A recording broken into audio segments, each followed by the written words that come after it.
Empire War Remake has had its first major release, with 4.0 adding in proper galactic campaign, ground, and space battles. In my opinion, this is the first actual release of the mod where you can sit down and play a campaign, and it feels pretty good. Now that it's been in the hands of a much larger public player base, the feedback has started to come in.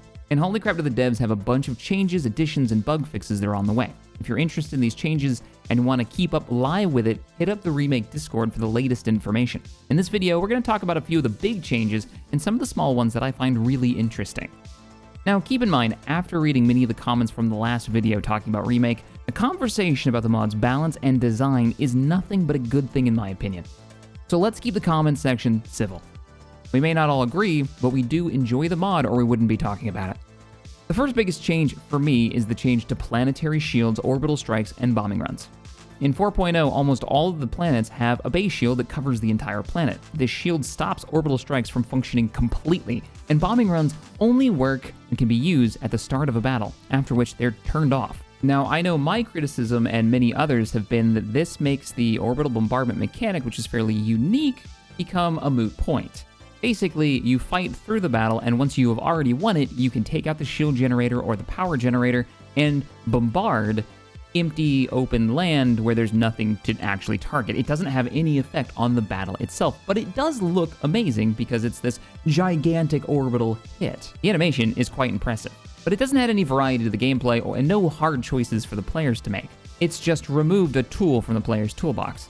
The new changes that are coming are orbital bombardment is becoming an artillery strike, an orbital artillery strike, if you will. Small radius, short bombardment.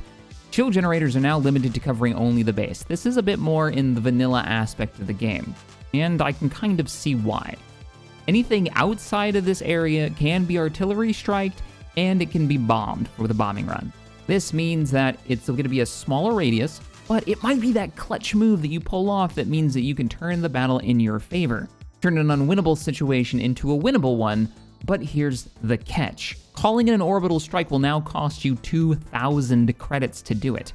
And if I understand this correctly, there isn't going to be a timer on how often you can use it. So, if you've got the cash and are willing to drop money on the enemy's head, you can do it. 2,000 credits a strike. Also, bombing runs are now coming with a cost associated to them. 450 credits per bombing run. Now, there is a bit of a misunderstanding that people think that I don't like the idea that fighters cost money to replace. There is a mechanic right now in 4.0, and I believe this mechanic is sticking around. I've seen no evidence that it's not. That if you lose fighters that were given to you from a carrier, if you lose them during the battle, you will lose the credits that would have cost to replace them. I think it's a really interesting mechanic, and I haven't complained or said that it's a bad mechanic.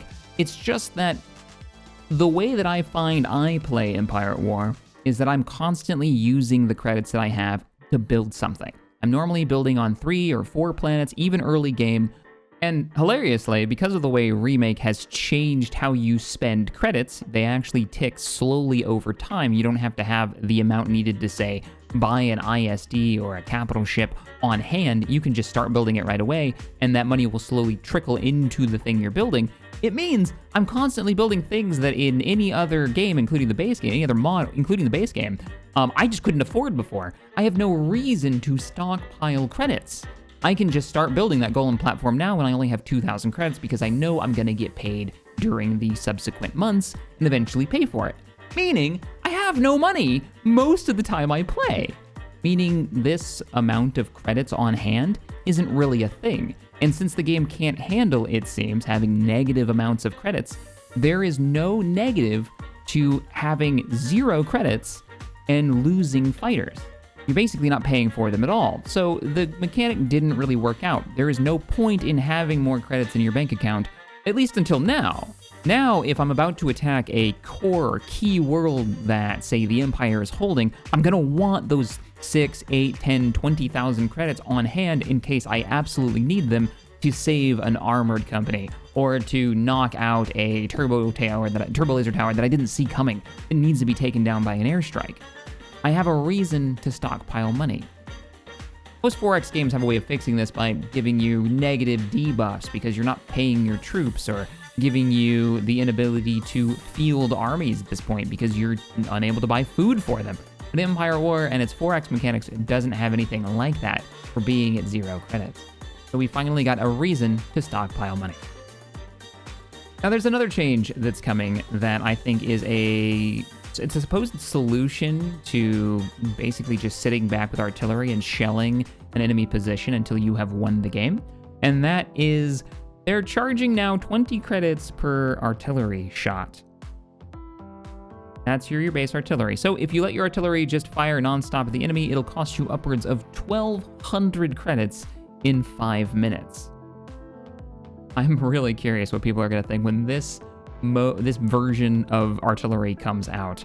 At the moment, AI on the ground, in my experience, has been relatively broken. They sit around, they're not aggressive, they don't move as a group, and since the game automatically rows your forces up into these perfect formations, it means you kind of walk over all the enemy defensive units. And when the enemy attacks, at least in 4.0 in my experience, they just kind of sit around. I haven't lost any ground battles since I started playing it, once I realized that the enemy was going to trickle in. So I don't know, maybe this mixed with the changes, the fixes to AI that are apparently coming to make them more aggressive, to make them attack harder, and make them maybe move as a group.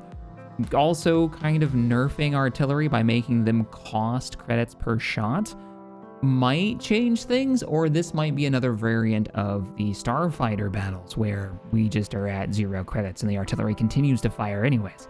I'm not really sure. I'm interested in what you guys think about this. Once it comes out, we'll get our hands on it and get a feel for it, and then hopefully valuable feedback will help the developers figure out that perfect middle ground.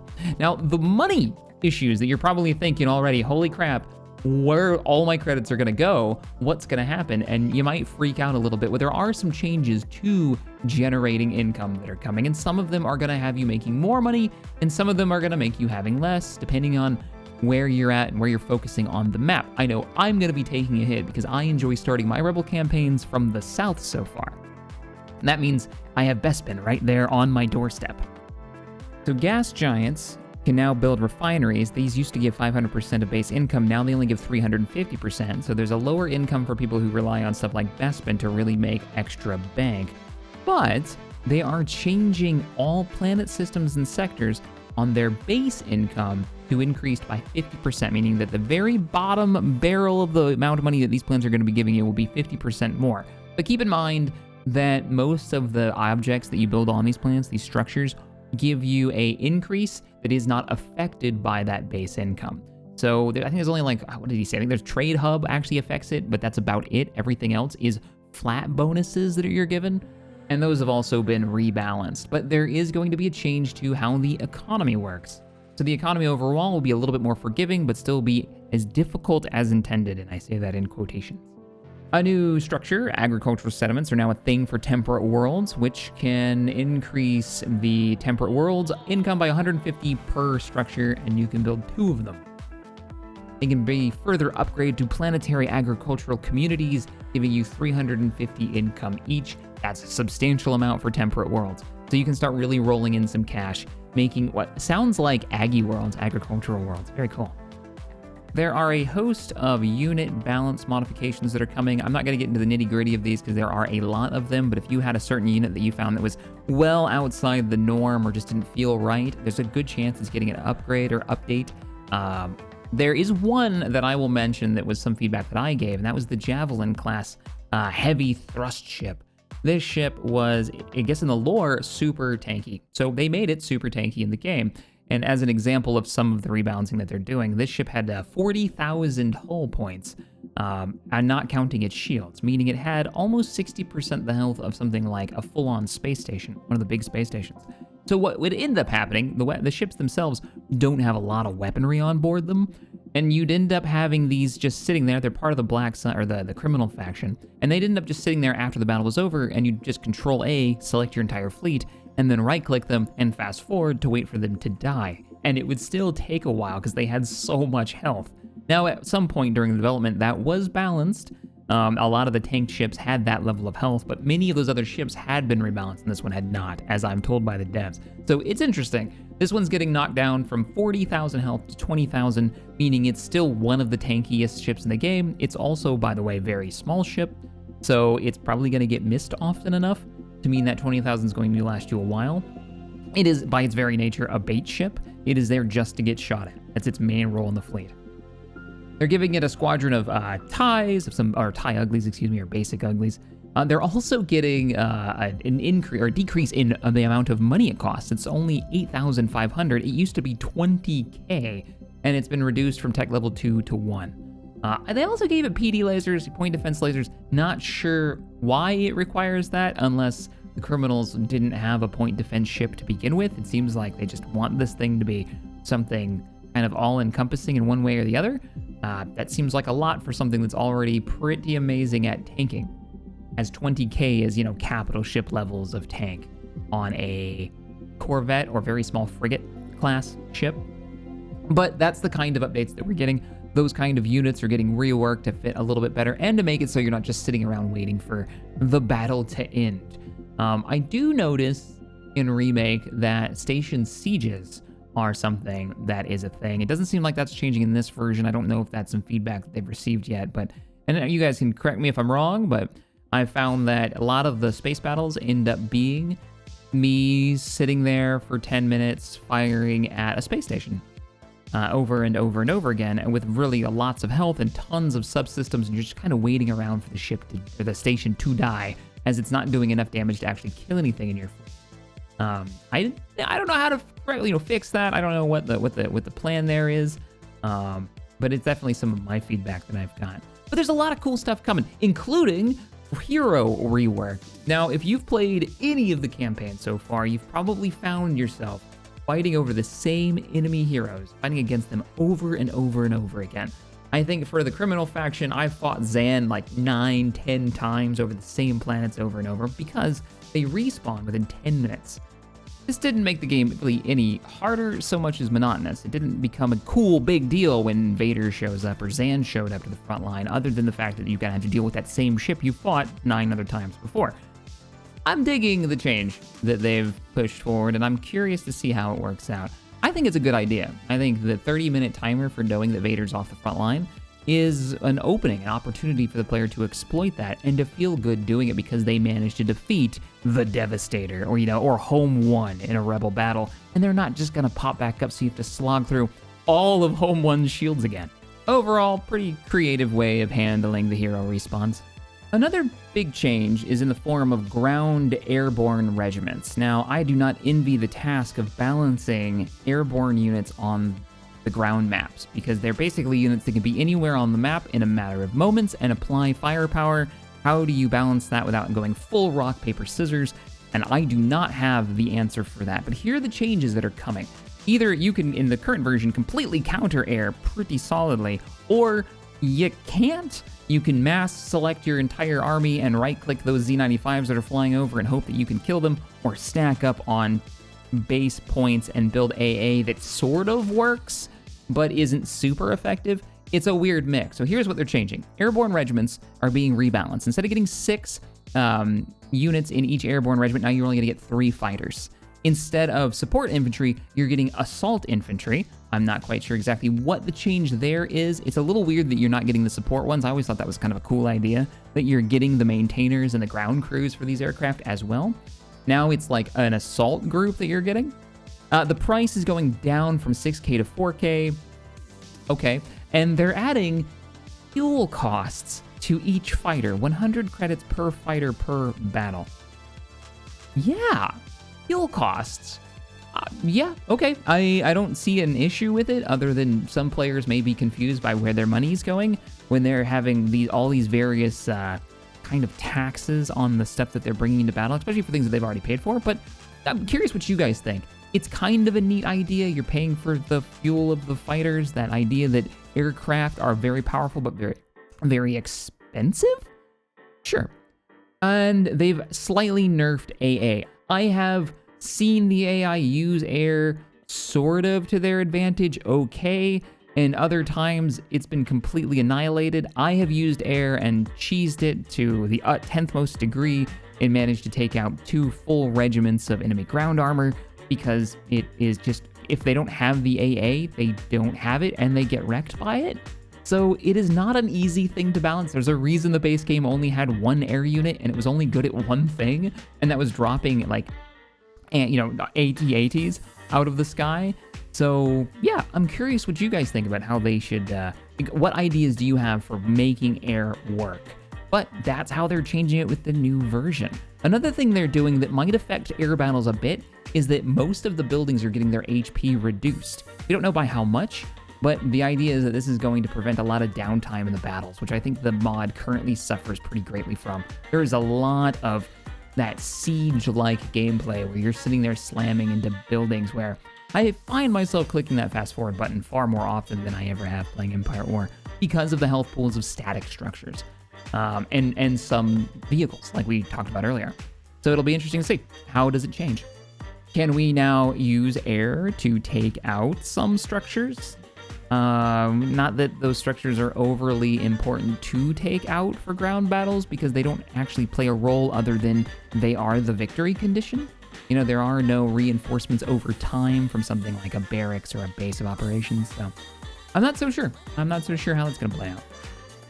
Speaking of paying per laser, they are changing ground-to-space upkeep now down 250 for the weapons, space-to-ground weapons, but the cost per projectile is going to 250 as well. So if you're using ground-to-space weapons, 250 a bullet. The gigantic air towers, as mentioned before, are being limited to sectors and systems, and since they're going to be far more valuable, and they already are super valuable, at least you're not going to have to go against those auto deletions. They basically make air regiments completely useless. They shut them down so hard, you just don't bring them in unless you manage to take those buildings out. But here's the big change, and I'm going to end this video with the biggest change. I think it's the most important. You are now going to be starting battles with the capability of dropping 3 full regiments. Now, I think this is a really big idea because it allows the player to have 2 main frontline regiments and a wild card. So you can have your infantry and a mix of armor, and you choose what it is. This can be your standard army that you're bringing in, your twin regiments. And that third spot is for player choice and creativity. Do you bring air in? Do you bring artillery in? Or do you bring one of your weird support groups like the Solistan Engineers that I quite enjoy?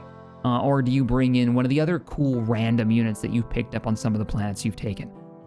In the past, in 4.0 right now, having only 2 regiments, in my opinion, has been very limiting, and it has turned a lot of my ground battles into kind of slogs that feel like I can't bring anything weird and fun in, because I just don't have that third spot to mix it up with. Now we do.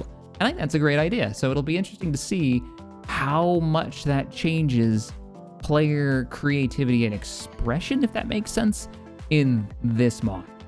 For those of you that have noticed that the AI on ground battles has been lacking and has not been aggressive in stopping you from holding planets or taking planets, this is hopefully being fixed. From what I understand, and I've been talking in the ground balance feedback section, I have seen huge stacks of enemies, 11 armored divisions and 9 heavy armored divisions attack a planet of mine, and then they only use 4 of them that we kind of easily defeat because they trickle in and immediately fall back. That is getting fixed in this upcoming version, or it should be fixed. Though it's not in the official patch notes or upcoming notes, it has been brought up in the feedback chat that yes, this is something they're aware of and that it should be fixed. So that will change the campaign fundamentally, and I think put me in a place where I really am looking forward to playing through a campaign when the AI is actually attacking and using its advantages. Anyways, thank you guys so much for watching. I look forward to reading your comments on where you think Remake is going, where it is right now. Again, you can head on over to their Discord if you want to read up on the latest changes. Also, make sure you head over to their Discord and offer feedback as you play through on what works, what doesn't for you.